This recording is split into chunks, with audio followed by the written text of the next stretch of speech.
حکمت عملی شروع ہے اور آپ دیکھ رہے ہیں کہ لوگ اپنی مدد آپ پورے پاکستان میں نکل رہے ہیں، اپنا احتجاج ریکارڈ کروا رہے ہیں، لیکن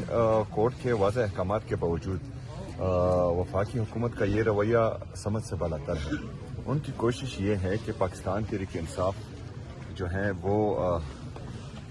احتجاج ریکارڈ کروائے اور اس میں جو ہے یہ اپنے بندے شامل کر کے جس طرح انہوں نے